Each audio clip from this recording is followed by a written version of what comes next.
बिस्मिल्लाहिर्रहमानिर्रहीम। आज हमारा टॉपिक है टॉर्क और मोमेंट ऑफ फोर्स। टॉर्क भी बोला जाता है और इसे मोमेंट ऑफ फोर्स भी बोला जाता है, दोनों इसके लिए इस्तेमाल होते हैं। इंतहाई अहम कंसेप्ट है, इससे पहले आपने इसे नहीं पढ़ा होगा और इसको पढ़ना या याद रखना या इसका कंसेप्ट ज़हन में रखना वो बड़ा ज़रूरी है। आगे जहाँ तक आप फिज़िक्स पढ़ते चले जाएंगे बार बार इसका कहीं ना कहीं आपको ज़िक्र मिलेगा। अब टॉर्क या मोमेंट ऑफ फोर्स से पढ़ने से पहले कुछ इस्लाहात हैं, उनको हम डिस्कस कर लें। जिसमें सबसे पहले आपकी बुक में वो जिक्र करता है रिजिड बॉडी का। रिजिड का अगर आप वैसे माना देखते हैं तो वो सख्त होता है। तो रिजिड बॉडी का मतलब है सख्त जिस्म। लेकिन फिज़िक्स में इससे मुराद क्या होगा? मेरे पास ये एक मार्कर है, तो ये मार्कर बहुत सारे पार्टिकल से मिलकर बना हुआ होगा। अगर मैं इस पर फोर्स अप्लाई करूं और फोर्स अप्लाई करने से इसके पार्टिकल्स के दरमियान डिस्टेंस चेंज ना हो तो हम कहेंगे कि ये एक रिजिड बॉडी है। क्या कहेंगे? रिजिड बॉडी है। ठीक हो गया।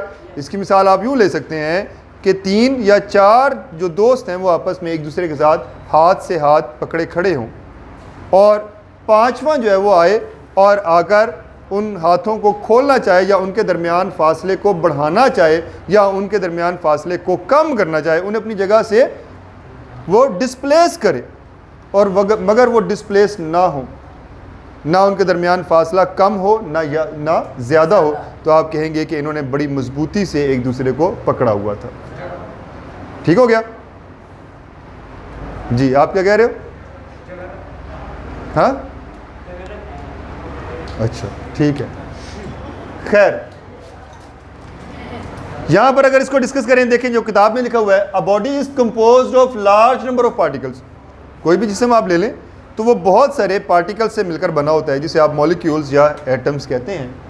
If the distance between all pairs of particles of the body do not change, अगर तमाम पेयर ऑफ पार्टिकल्स के दरमियान डिस्टेंस जो है वो ना बदले, बाय अप्लाइंग फोर्स अप्लाई करने से, आपने फोर्स लगाई और उसके पार्टिकल्स के दरमियान फासला नहीं बदल रहा, then it is called a rigid body. तो फिर उसे एक रिजिड बॉडी कहा जाएगा। नेक्स्ट है एक्सिस ऑफ रोटेशन। कि एक्सिस ऑफ रोटेशन क्या होता है? इस एक्सिस के बारे में हमने यूनिट 2 में भी पढ़ा था, जब हम रोटेटरी मोशन और सर्कुलर मोशन को डिस्कस कर रहे थे कि एक्सिस हमारे पास वो लाइन है जिसके गिर्द पूरी बॉडी जो है वो रोटेट करती है। जैसे ये फैन को आप देखते हैं, ये फैन रोटेट कर रहा है, ठीक है। तो इसका जो मिड पॉइंट है या मिड लाइन है वो इसका एक्सिस है, और इस एक्सिस के गिर्द इस फैन के जो पर हैं वो पर इसके गिर्द घूम रहे हैं, और फैन की बाकी बॉडी जो है वो भी उसी एक्सिस के गिर्द रोटेट कर रही है, घूम रही है। ठीक है।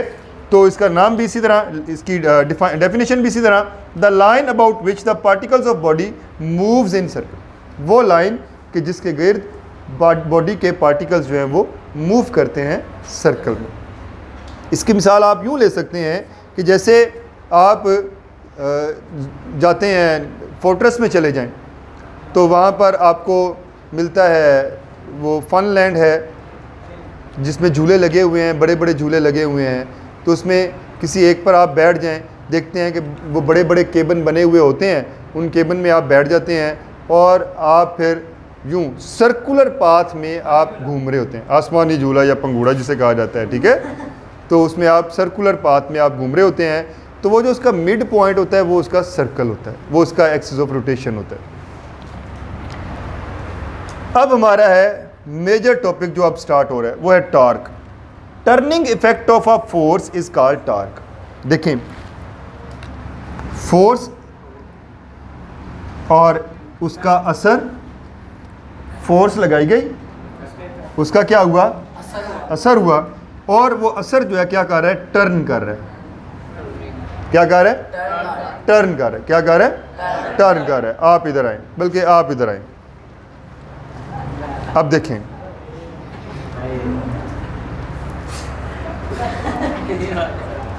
इस पर फोर्स लगाई जाएगी तो ये टर्न करेगा, हो गया। अब मुझे ये बताएं, इसने जब टर्न किया है तो इसका एक्सिस ऑफ रोटेशन कहाँ होगा? ये मिड लाइन इसकी एक्सिस ऑफ रोटेशन होगी, ठीक है, ये इसका एक्सिस ऑफ रोटेशन है, और इसी एक्सिस ऑफ रोटेशन के गिर्द इसकी पूरी बॉडी जो है वो रोटेट कर रही है इस पर फोर्स लगने की वजह से, ठीक है। जब इस पर फोर्स अप्लाई की जाए और ये इस तरह से टर्न कर जाए तो हम कहेंगे कि इसमें क्या प्रोड्यूस हुआ? टॉर्क। क्या हुआ? टॉर्क प्रोड्यूस हुआ। बैठें। इसी तरह मेरे हाथ में ये मार्कर है, अब देखें उसमें और इस एग्जाम्पल में फ़र्क होगा। ये मार्कर है और इसको मैं यहाँ से पकड़ रहा हूँ, फोर्स अप्लाई कर रहा हूँ इधर से, मार्कर टर्न कर गया तो इसमें टॉर्क प्रोड्यूस हो गया। किस पॉइंट के गिर्द ये मार्कर पूरा रोटेट करता है? यहाँ से इस पॉइंट के गिर्द ये मार्कर रोटेट कर रहा है, तो ये जो पॉइंट होगा ये इसका एक्सिस ऑफ रोटेशन होगा। ये पॉइंट क्या होगा? इसका एक्सिस ऑफ रोटेशन। क्लियर होगी बात? तो जब आप किसी बॉडी पर फोर्स अप्लाई करें और उसके असर के नतीजे में बॉडी रोटेट कर जाए, टर्न कर जाए, तो टॉर्क प्रोड्यूस हो जाएगा। क्लियर होगी बात? आगे चलते हैं। यहाँ पर हमने एक स्पैनर बनाया हुआ है, ठीक है, जिसे आप चाबी भी या रेंच भी कहा जा सकता है, चाबी से आमतौर पे आप कहते हैं। इस स्पैनर में आप देखेंगे नट लगा हुआ है। अगर मैं इस पॉइंट पर यहाँ पर फोर्स अप्लाई करता हूँ तो ये स्पैनर जो है ऊपर की जानिब मूव करेगा, और इसका एक्सिस ऑफ रोटेशन क्या होगा? ये पॉइंट, ये नट, ये इसका एक्सिस ऑफ रोटेशन है। अगर बिलफर्ज ये नट नहीं खुलता तो क्या करना चाहिए? इसे नीचे की तरफ फोर्स करनी चाहिए। चले नीचे की जानिब लगा लेते हैं। आप कहते हैं कि नीचे की जानिब फोर्स लगाने से ये खुल रहा है। एक मिनट ठहर जाएं। नहीं, आप बात को घुमाएं मत। अब आप फोर्स लगा रहे हैं नीचे की जानिब और अभी भी ये नहीं खुल रहा।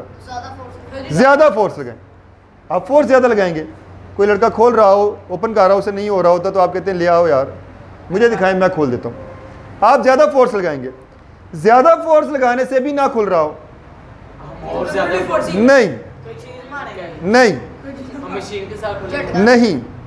नहीं, आप इस स्पैनर को चेंज करेंगे। आप कहेंगे भाई इससे बड़े वाला स्पैनर लेकर आओ, ऐसा स्पैनर लेकर आओ जिसकी लेंथ ज़्यादा हो, ये लेंथ ज़्यादा हो। अब्दुर्रहमान आप ज़रा खामोश रहो। नहीं, आप खामोश रहो। इसकी लेंथ ज़्यादा हो। अब आप फोर्स यहाँ पर लगाने की बजाय फोर्स अप्लाई करेंगे इधर, वही फोर्स जो पहले आप अप्लाई कर रहे थे अब इधर अप्लाई करेंगे तो ये इजीली ओपन हो जाएगा। इसका मतलब ये है कि मैं पहले फोर्स लगा रहा था और ये नहीं घूम रहा था, तो दो काम करने पड़े। एक तो फोर्स पहले से ज़्यादा लगानी पड़ी और दूसरा मुझे ये लेंथ बढ़ानी पड़ी। ठीक हो गया? इसी बात को मैं इधर फैक्टर्स की जगह पर दोबारा डिस्कस भी करूँगा। जैसे डिस्कस करूँगा आपको ये अगेन क्लियर हो जाएगा। क्लियर होगी? उसके बाद नेक्स्ट है हमारे पास line of action of force. देखें इस बॉडी पर ये जो ऊपर स्पैनर है, अगर यहाँ पर मैं फोर्स लगा रहा हूँ इस पॉइंट पर, तो ये जो लाइन है ये लाइन कहलाएगी line of action of force. Line of action of force हमारे पास वो लाइन है जहाँ पर आप फोर्स अप्लाई कर रहे होते हैं। देखें ये मेरे पास मार्कर है, मैंने इसको यहाँ से पकड़ा हुआ है, इधर फोर्स लगाता हूँ तो ये रोटेट हो रहा है इस पॉइंट के गिर्द, ये पॉइंट इसका एक्सिस ऑफ रोटेशन है। मैंने जब इधर फोर्स लगाई तो ये जो लाइन है, ये लाइन इसकी line of action of force होगी। ठीक हो गया? अगर मैं इधर अप्लाई करता हूँ तो फिर ये जो लाइन होगी ये इसकी line of action of force होगी। यानी ये वो लाइन है जिस लाइन के अलोंग, जिस लाइन की डायरेक्शन में या जिस लाइन के अलोंग आप फोर्स अप्लाई कर रहे होते हैं किसी बॉडी पर। क्लियर होगी बात यहाँ तक? उसके बाद मोमेंट आर्म। अब ये नाम से आपको ज़ाहिर हो रहा है कि ये बाजू है। अगर मैं अपने बाजू की बात करूं, ठीक है, तो ये बाजू हाथ और शोल्डर के दरमियान है, ये ठीक है, हाथ और शोल्डर के दरमियान। शोल्डर वो पॉइंट है जिसके गिर्द मैं अपने हाथ को घुमा सकता हूं, ठीक है, और हाथ वो पॉइंट है जहां पर फोर्स लगती है। यानी जहां पर आप फोर्स लगा रहे हैं और वो पॉइंट जिसके गिर्द आप घुमा रहे हैं उसके दरमियान ये आर्म है। क्लियर होगी बात? अब मुझे ये बताएं कि यहाँ पर ये इसका एक्सिस ऑफ रोटेशन था और ये इसकी line of action of force थी, तो इनके दरमियान ये जो फासला होगा ये क्या कहलाएगा? Moment arm. Moment arm. Clear होगी बात? भूलेगा तो नहीं? एक्सिस ऑफ रोटेशन और momentum line of action of force, axis of rotation और line of action of force, इसके दरमियान जो फासला है वो क्या है?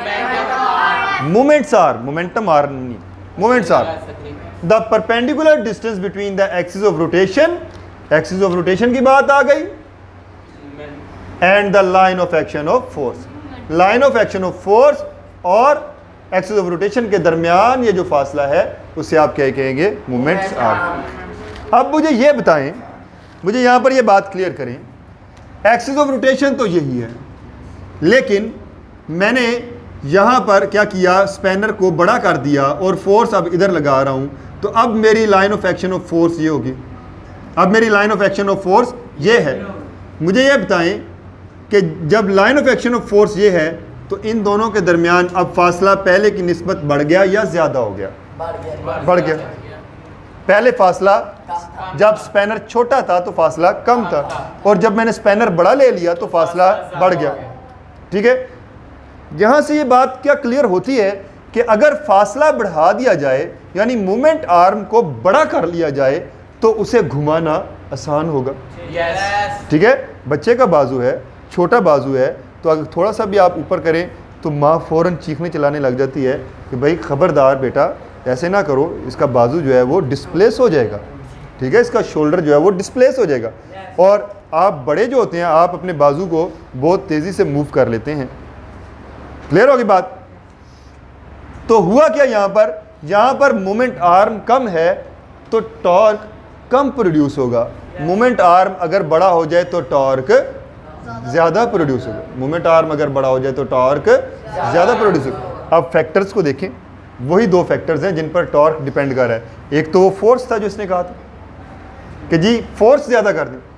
ठीक है, मैंने इस पर थोड़ी सी फोर्स लगाई, ये आराम से घूम रहा था। ज़्यादा फोर्स लगाऊं तो ज़्यादा तेज़ी से घूमेगा। ठीक है ना, तो फोर्स पे डिपेंड कर रहा है टॉर्क, कि फोर्स ज़्यादा है तो टॉर्क ज़्यादा है, फोर्स कम है तो टॉर्क कम है। और distance between line of action of force and the axis of rotation, यानी सिंपली ये लिखने की बजाय अगर मैं लिख देता मोमेंट आर्म, मोमेंट आर्म अगर कम छोटा होगा तो फिर टॉर्क कम होगा, और मोमेंट आर्म अगर ज़्यादा हो तो टॉर्क ज़्यादा होगा। यहाँ पर मैं आपको बाद में गेट की तरफ ले जाऊँगा, वो दरवाजे वाली मिसाल भी आपको समझा दूँगा, लेकिन फ़िलहाल मैं इसे बोर्ड पर ही क्लियर करने की कोशिश करता हूँ। देखें, ये आपका घर का दरवाज़ा है, यहाँ से इसे वो कब्जे आपने लगाए हुए हैं। ठीक है, हैंडल किधर लगाते हैं? यहाँ पर करते हैं। ऐसे ही है ना? कभी कोई दरवाज़ा देखे कि जिसका हैंडल इधर नहीं होगा? अगर आप, हाँ, खुलेगा ही नहीं। अगर आप यहाँ पर दरवाजे को फोर्स यहाँ से अगर लगाना शुरू करेंगे, बहुत ज़्यादा फोर्स आपको लगानी पड़ जाएगी, और इधर अगर आपने फोर्स लगानी हो, आप तो सिर्फ एक उंगली भी रखेंगे तो दरवाज़ा खुल जाएगा। इसका मतलब क्या हुआ? देखें, ये पॉइंट्स जो है ना, ये एक्सिस ऑफ रोटेशन है। ये पॉइंट्स, इनके गिर्द दरवाजे ने घूमना है, इनके गिर्द दरवाजे ने घूमना है, और ये इसका line of action of force है। ये इसकी line of action of force है। तो line of action of force और एक्सिस ऑफ रोटेशन के दरमियान अगर फासला बढ़ा दें, यानी मूवमेंट आर्म ज़्यादा होगा तो ही टॉर्क ज़्यादा होगा, और अगर फासला कम कर दें तो टॉर्क कम हो जाएगा। अब मैथमेटिकली इसको हम जाहिर करते हैं। ये हमारे पास इस सिंबल को, ये टॉर्क का सिंबल है, और इसे बोलते हैं टॉ। क्या बोलते हैं? टॉ। क्या बोलते हैं? टॉ। ठीक है, और ये फोर्स क्रॉस लेंथ है, फोर्स मल्टीप्लाई बाय लेंथ। ठीक है, तो ये हमारे पास ये लेंथ कौन सी है? ये लेंथ मोमेंट आर्म की लेंथ है, ये लेंथ है। ठीक है, मैंने क्या कहा था?